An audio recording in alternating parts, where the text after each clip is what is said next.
پرانے وقتوں کا ذکر ہے۔ بصرہ عراق کے ایک شخص نے حج کا ارادہ کیا، جس کے لیے اس نے دن رات محنت مزدوری کر کے حج کے لیے اپنا زاد راہ اکٹھا کیا۔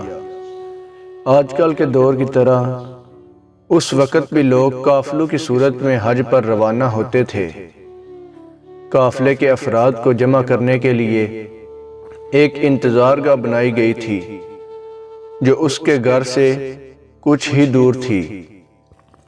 روانگی کے روز یہ شخص اپنے گھر والوں سے وداع لے کر نکلنے لگا تو فرط جذبات میں سب کے آنسو نکل آئے، اور سب نے اسے اپنی دعاؤں اور نیک خواہشات کے سائے میں رخصت کیا۔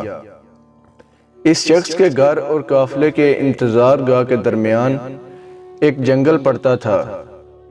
یہ شخص تیز تیز قدم اٹھاتا جا رہا تھا کہ جنگل سے کچھ پہلے ایک گھر سے اچانک کسی خاتون اور بچوں کے رونے کی آواز نے اسے چونکا دیا۔ ان آوازوں میں اتنا درد تھا کہ اس سے رہا نہیں گیا۔ وہ گھر کے قریب پہنچ کر کان لگا کر کھڑا ہو گیا تو اس نے سنا کہ وہ خاتون رو بھی رہی تھی اور ساتھ ہی ساتھ اپنے بچوں سے کہہ رہی تھی، بیٹا، آج میرے پاس تمہیں کھلانے کے لیے کچھ بھی نہیں ہے۔ جو کچھ تھا وہ کل رات کو ہی ختم ہو گیا تھا، اور بچے بھوک اور پیاس کی شدت سے مسلسل بلک بلک کر رو رہے تھے۔ ایک طرف قافلے والے اس کا انتظار کر رہے تھے اور دوسری طرف ایک بھوکا خاندان کسی غیبی مدد کا منتظر تھا۔ یہ شخص شش و پنج میں مبتلا ہو گیا۔ آخر آسمان کی طرف نگاہ کر کے ہاتھ بلند کرتے ہوئے اللہ سے گویا ہوا، یا اللہ، آج میں عجیب دوراہے پر کھڑا ہوں۔ ایک طرف تیری عظیم عبادت ہے اور دوسری طرف یہ بے بس خاندان۔ نہ میں تیری عبادت چھوڑنا چاہتا ہوں اور نہ ان لوگوں کو اس حال میں چھوڑ سکتا ہوں۔ تو ہی رہنمائی کر، میں کیا کروں؟ اور اگلے ہی لمحے اس شخص نے اس گھر کا دروازہ کھٹکھٹایا۔ خاتون نے دروازہ کھولا تو یہ شخص بولا، بی بی، میں نہیں جانتا کہ تم کون ہو۔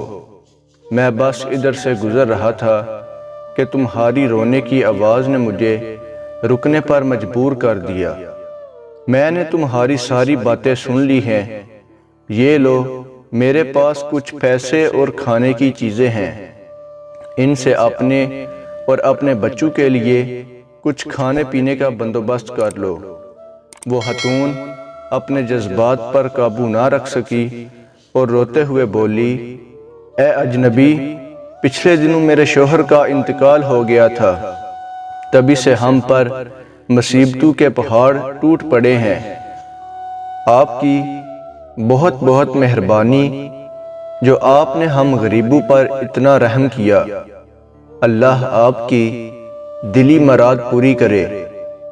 حج سے بڑھ کر اس شخص کی دلی مراد اور کیا تھی، لیکن حج پر جانے کے لیے کل سرمایہ تو راہ خدا میں قربان کر دیا تھا۔ اب یہ شخص نہ تو واپس گھر جا سکتا تھا کہ گھر والے کیا سوچیں گے۔ حج کیے بغیر واپس آ گیا اور نہ ہی بغیر زاد راہ کے وہ قافلے میں شامل ہو سکتا تھا۔ چنانچہ وہ قریب کے جنگل میں چھپ کر بیٹھ گیا اور حج کے دنوں کے گزرنے کا انتظار کرنے لگا۔ کچھ دنوں کے بعد جب حج کے دن گزر گئے اور اس کے قافلے کے لوگ جنگل کے راستے اپنے اپنے گھروں کو جانے لگے تو یہ بھی چپکے سے ان میں شامل ہو گیا۔ تبھی ایک شخص نے اس سے مخاطب ہوا اور بولا، جناب، حج مبارک ہو۔ میں نے آپ کو فلاں جگہ آب زمزم پیتے دیکھا تھا۔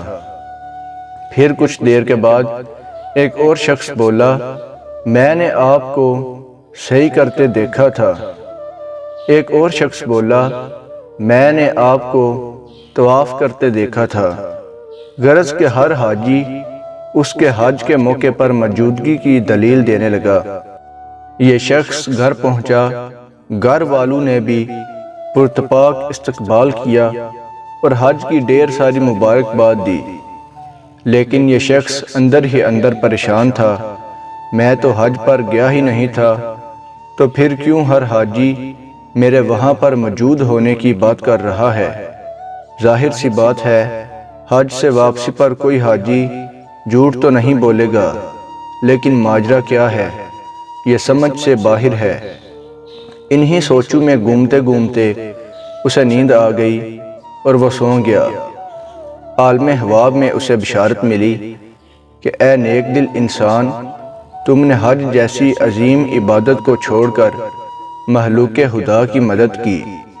اس کے بدلے میں اللہ تعالیٰ نے بالکل تمہاری شکل کے ایک فرشتے کو خلق کیا اور اسے تمہاری نیابت میں حج پر بھیجا، اور یہی نہیں بلکہ اس فرشتے کے حج کا سارا ثواب بھی تجھے ہی ملے گا، اور اسی لیے ہر حاجی تمہاری وہاں پر موجودگی کی دلیل دے رہا ہے۔ اللہ تعالیٰ کی راہ میں اپنے مال کا نذرانہ پیش کرنے سے کبھی کسی کا نقصان نہیں ہوتا، بلکہ اللہ تعالیٰ اس کو بہتر سے بہتر نوازتا چلا جاتا ہے۔ اگر آپ کو یہ ویڈیو اچھی لگی ہو تو چینل کو سبسکرائب کر دیں اور بیل کے آئیکن کو پریس کر دیں۔